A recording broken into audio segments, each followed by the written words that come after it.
you could live in the city for 3 lifetimes, you still wouldn't have enough time to see everything that London has to offer. I cannot stress enough how challenging it is. It actually damaged my mental health. Moving to London as a young professional made me feel really proud of myself. You have to be fully reliant on yourself. It's me, myself, and I. If you want to really enjoy everything that London has to offer, you need money.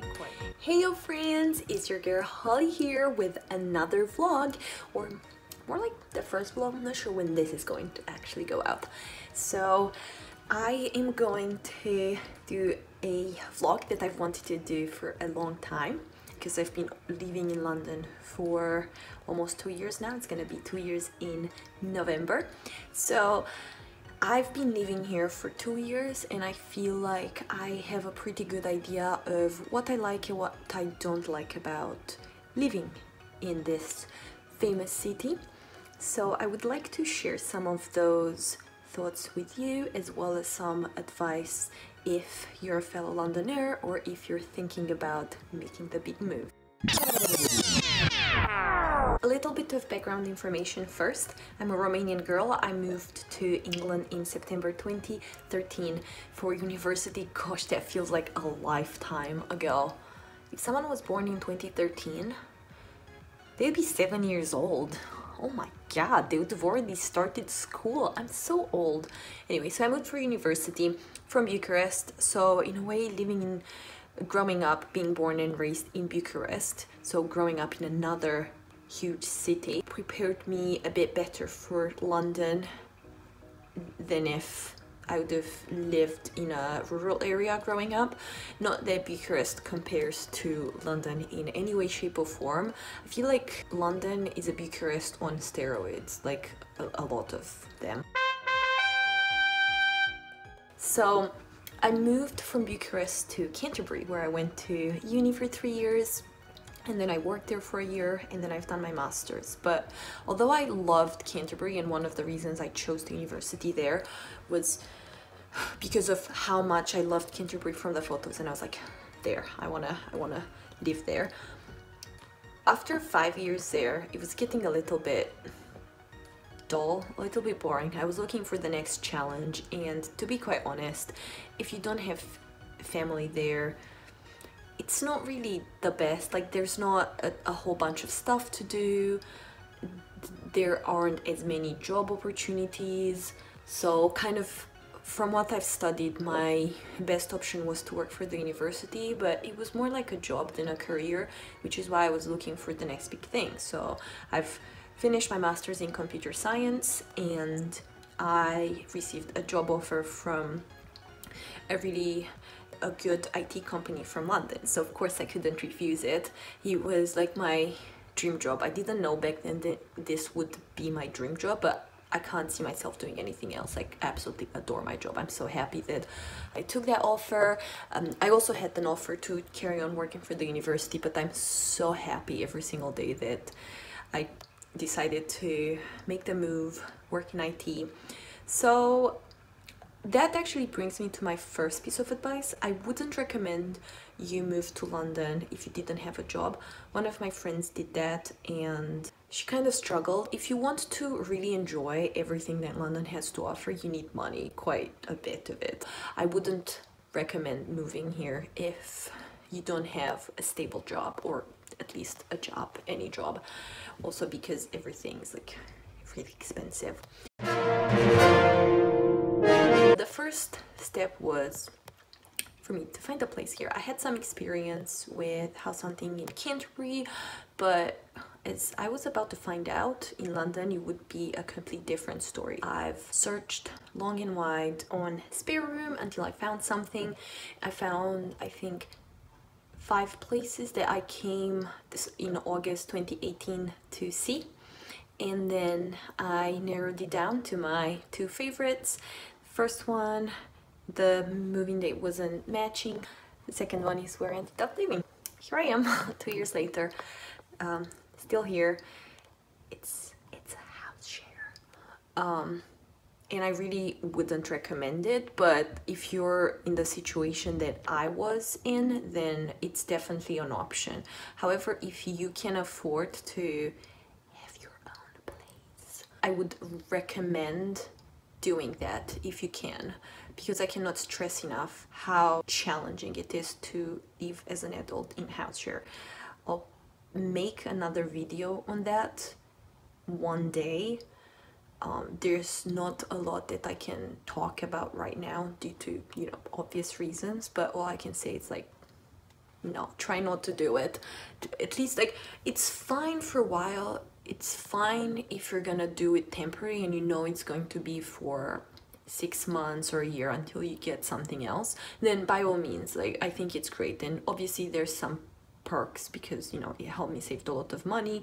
Plus, before COVID, I was traveling a lot for work, so I was away from home Monday to Thursday, living in hotels basically, so I would only be home Friday, Saturday, Sunday. And to be honest, Saturday and Sunday I would almost always go out, so it was actually the perfect situation for me while I was traveling so much. But especially since COVID, it's been so stressful. It actually damaged my mental health, which in turn had a negative impact on my physical health. Anyway, I don't want to get into it too much. You get the picture. Do it if you need to for a limited amount of time, but don't make it a long situation, long story. Let's look at some of the videos I took when I came to London that day.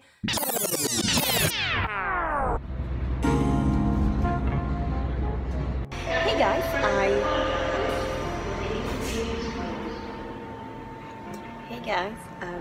I am on the train now, on my way to my first meeting. I am in 4 houses in London today. The first one is in Peckham.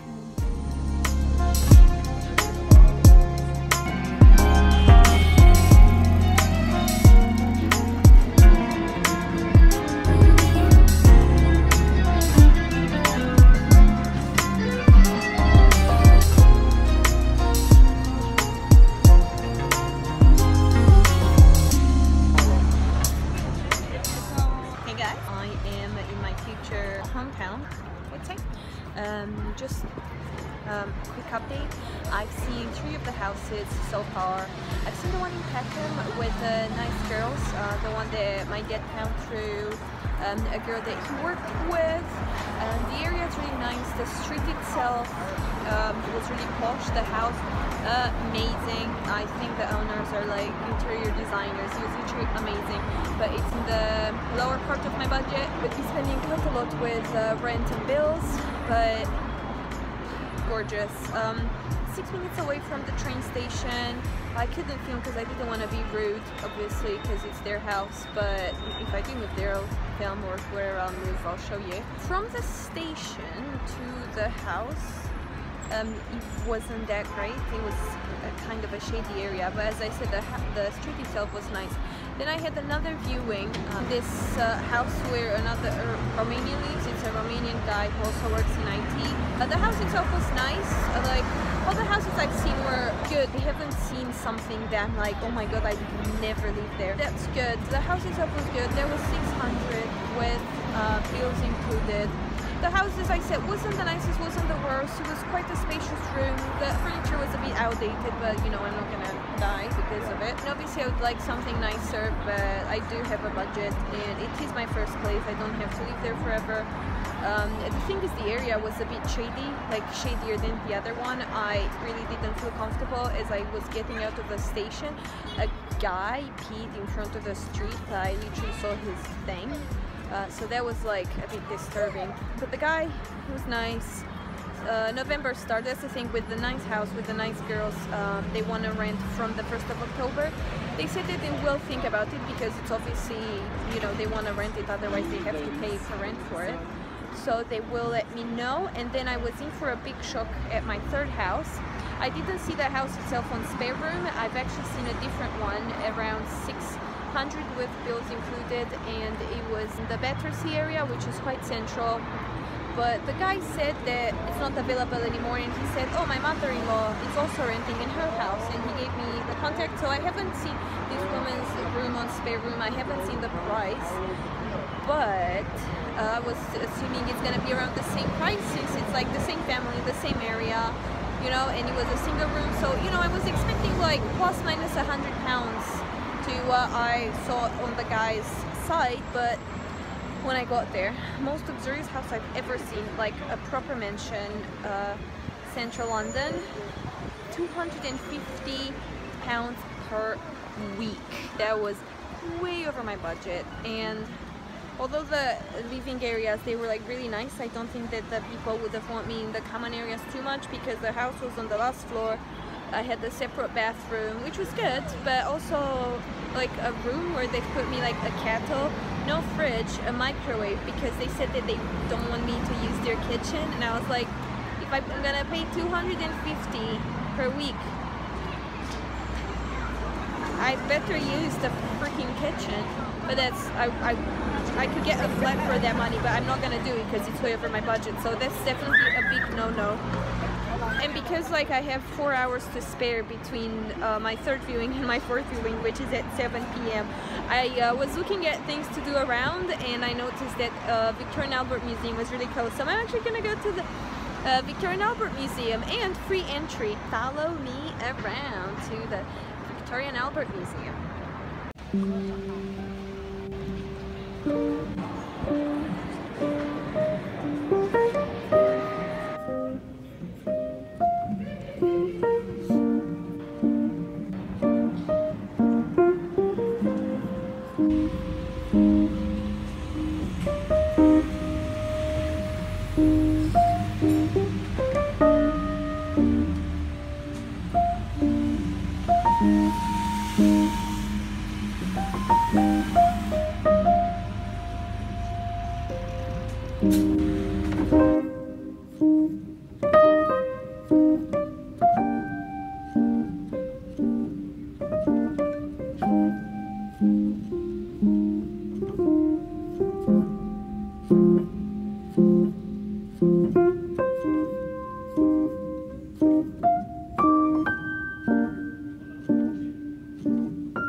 Waking up for the first time in my new house in London, baby. Well, you've seen my empty room, my almost done room. It's time for you to see my closet now. Okay, so I'm quite proud of this. I'm gonna keep the best for last. So I have my hanging clothes here, and then some storage. I have some more hanging space here, and I keep my full laundry basket and some shoes and some cleaning products and my bed sheets and PJs. On top I keep my suitcases because I didn't find a better place. And voila! It seems like not much to some, but I really like it. It's my favorite. Oh, this is not supposed to be this wrinkled, but look guys, isn't this so tidy? I know it's probably not gonna stay like this for long, so better show it to you now. My mom was quite proud when she saw that, because she's really tidy and she knows I'm quite a messy person, so I'm gonna do my best to keep it. There's a bit of a mess there, but it's kind of my working area. I don't have a working table or desk yet, but I'm thinking of buying one from IKEA. IKEA is really close to my house. I might do that. There's still a couple of things I need to do, but they're not like essential. So I didn't put my pictures up yet. I didn't really decide where I want to put them, because last year I had the board you pin them to. Now I don't. I'm trying to figure out the best way of like sticking them on the walls without ruining the walls. I think the person who lived here before me had some things on the walls stuck with blue tack, and now you see blue tack marks all over that corner. So I might put my pictures in that corner too, just to cover the marks. But I'll wait a bit longer. I still have a few days before starting work. It's Tuesday now. I have a conference call, like pre-induction conference call with my company, which I think it's great because it's gonna be with everyone who's starting on the same date as me, so it gives us an opportunity to ask questions and see how we can get ready for the induction. I think it's a great idea and I'm really looking forward to it. And then Monday I'm gonna start and I'm really excited. As I woke up feeling really homesick today. It's Tuesday. Wow, I've been here for 3 full days already. I got here Friday night. You can't really count Friday because I got here at like 9 p.m. I didn't unpack, I didn't do anything. Basically, I just put bed sheets on my bed, had a shower, and then went to bed. But then Saturday and Sunday I unpacked, bought a few bits and bobs. I placed the Nasdaq delivery, which arrived last night. Yesterday was a really chill day. Today I felt really homesick. I think it's because, first of all, I'm homesick.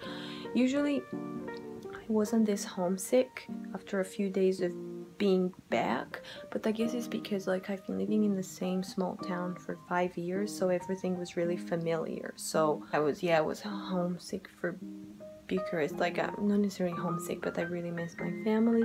But like Canterbury felt a lot like home, and I was like comfortable, and I knew where everything was. But this time I'm in a new house, new city, so there's a lot more to get used to. I know I need to give myself time. It just felt really daunting. And then I had a really good working out session, which is what put me in a good mood. So I feel a lot better now. I think yesterday was a bit traumatic. I had to go to the bank to change my address. The bank was 20 minutes away walking, or 15 minutes by bus. So I was like, oh, I can walk that because I'm used to walking a lot. I was walking and I saw a lot of like creepy people, and like people who seemed like they're on drugs, and like beggars who are coming up to you and like yell, and I didn't feel safe. I took the bus. I was just like kind of worried for my safety a little bit. I don't know, maybe I don't think it's that bad, but I do think that you need to pay attention and be really careful. I mean, it's a big city, so I have to get used to the fact that it's not gonna be as safe as Canterbury. Like in Canterbury, I could just go out at 3 in the morning and I knew that I would be fine, but here, not so much. So I think I need to be careful, but I know I'll get used to it. Things are only gonna get better from here.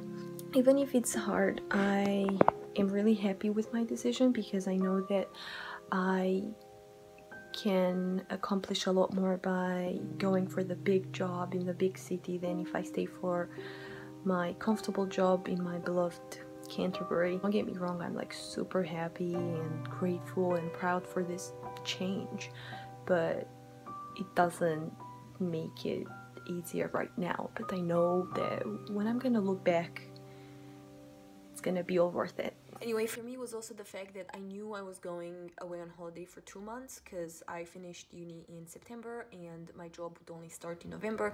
So I was looking for something from basically August. When I started looking, I was looking for a moving day in November. That basically in London, that's very hard to find. Like you'd have more luck finding unicorns and mermaids. I actually never dreamed necessarily of living in London. Obviously, when the opportunity raised, I was like, whoa, like so many people dream of this and take financial and all sort of risks to make the move, and I'm being offered a job here. So I got excited about it. I was like, you know what? I never thought that I would live in London, but I embraced the opportunity, and I was like, I'll just go with it. Yeah, I was excited. Before I wasn't really looking forward to it because like safety, prices, things like that. I've been to a few different neighborhoods. That day I kind of got the vibe. To be honest, once you get out of the city center, to me at least, most neighborhoods look pretty much the same. The houses, as you know or don't know, are quite similar in England, and the neighborhoods, everything's very similar. You get the picture. November comes and I move here. I had a shock. The room was kind of dirty.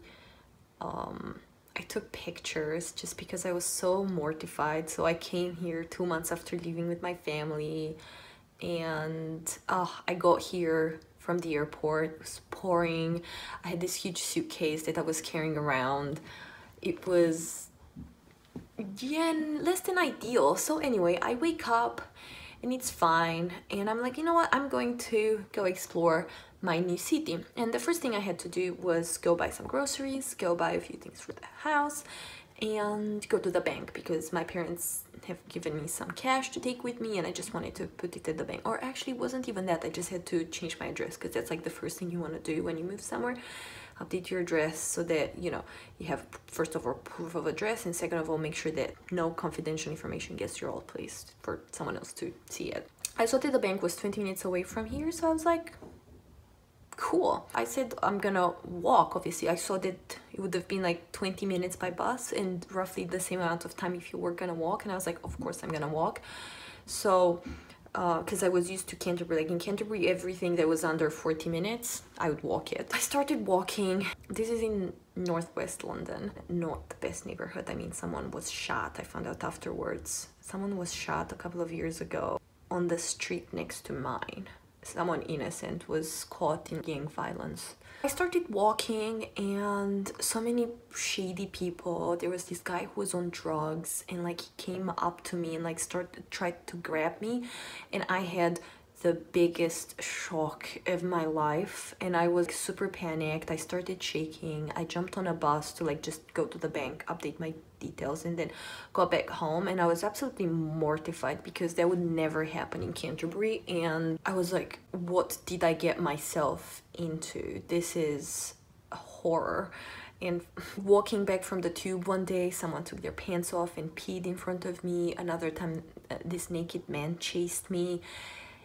Things like this happen. It's not too scary. It's not all of London, but what I'm trying to say is you have to be very careful, like very careful what neighborhood you pick. And then I went to what Google was showing as the closest area with shops and grocery and home stuff. They found something 20 minutes away from here. Again, I walked because it was on the street, so I was like, it should be better than like from the main street. Maybe it's not gonna be as creepy, and like the houses seemed fine. Like, and then I got into this neighborhood, and it did feel a bit peculiar. I wasn't necessarily getting a bad vibe, like I didn't necessarily feel in danger, but I felt like people were looking at me. It was a bit shady, you know, when you can just tell by the quality of the stores and of the like roads if it's a good neighborhood or not.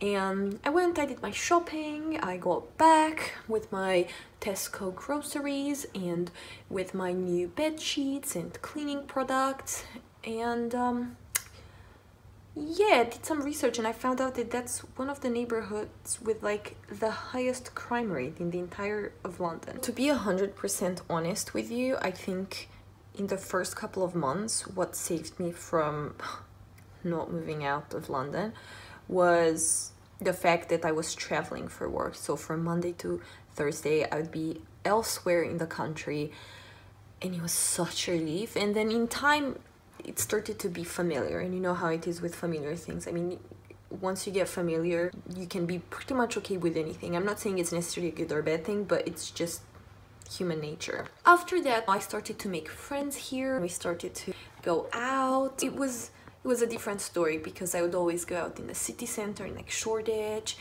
and Camden, Notting Hill, sometimes East London, and it was just a complete different vibe. And there's so many nice bars and museums, and I had my sister visit, and then my husband moved with me So funny story, when I moved here, we were engaged. We weren't living together because my husband's American, I'm Romanian. Both of us would have needed visas to go live with the other one. So the whole visa process was just like a long nightmare. So he was only able to move in with me a couple of months ago, finally. So yeah, once he moved here, it was even better. And one thing I do love about London, and one of the things that I feel like I would never be able to move to a small city like Canterbury unless I'm like, I don't know, maybe raising a family or I'm old, or the fact that like in small cities, at least in this country, everything closes at 5 fucking. The fact that in London everything's open until later is just so nice, especially as a young person who, like, especially like me, who like I didn't have family here. You want to go at least to the stores or see people on the streets, but in Canterbury, unless you wanted to go to the pub to drink, there would be like nothing for you to do in town, and you would just like, the town would be a high street and with some shops, and that would be about it. So in London you basically have endless opportunities for entertainment, for places to go, like shows to see, so many bars and restaurants and stores, and just like even walking, places to go walking, parks, cute Instagrammable, if you're into that stuff, neighborhood. You could live in the city for 3 lifetimes. You still wouldn't have enough time to see everything that London has to offer. From that perspective, being in your 20s, London is one of the best places you could live in. It's just a big feeling of accomplishment moving to London myself. And I moved to Canterbury by myself, but it was a different story. I was a student, my parents were supporting me financially. When I moved, I was living in a dorm. As a student, you're kind of sheltered. You're kind of a hybrid of a child and an adult. It's like you're a sheltered adult in a way. Although I do have a theory that none of us are ever adults. We're just kind of like adults wannabe, and some of us just pretend to be better at adulting than others. But with Canterbury and moving to a new country, like it was still an accomplishment, and like being independent for all those years, but then moving to London as a young professional, it was something that made me feel really proud of myself. That's not nothing, because when you feel proud of yourself, when you feel accomplished, when you proved yourself that you can do things that seem challenging, you have more confidence in yourself. And I've struggled with confidence my entire life, and just proves to you that with work and determination, you can get through pretty much anything you set your mind to. So that's one of the biggest lessons, you know, I got from London. Like, even if I was scared at first, I didn't back up, I didn't quit, I didn't move, I didn't complain. Like, I would never tell this stuff to my parents or to my husband. I mean, to my husband I would tell him to a certain extent, but like I never told a soul how bad it was at first, because I didn't want them to worry, first of all, and also if they worried, like there would have been nothing that they could have done to help out. So realizing that you have to be fully reliant on yourself, and having that exercise and being okay, it's me, myself, and I will get myself through this situation. It's a great feeling. It's very rewarding. Being 26 now and thinking about next steps and things like that, even if life changes, will always be nerve-wracking, no matter how old or life experienced you are. You will know that you had that experience where you did well. My advice to you is, if you're thinking about moving to London or any other big city, or hell, even if you're just thinking about moving to a new place, just first of all, make sure that you want that. Think about your reasons for moving. Like, don't move somewhere because of your boyfriend, girlfriend, friend, I don't know, someone said it's a nice place, whatever.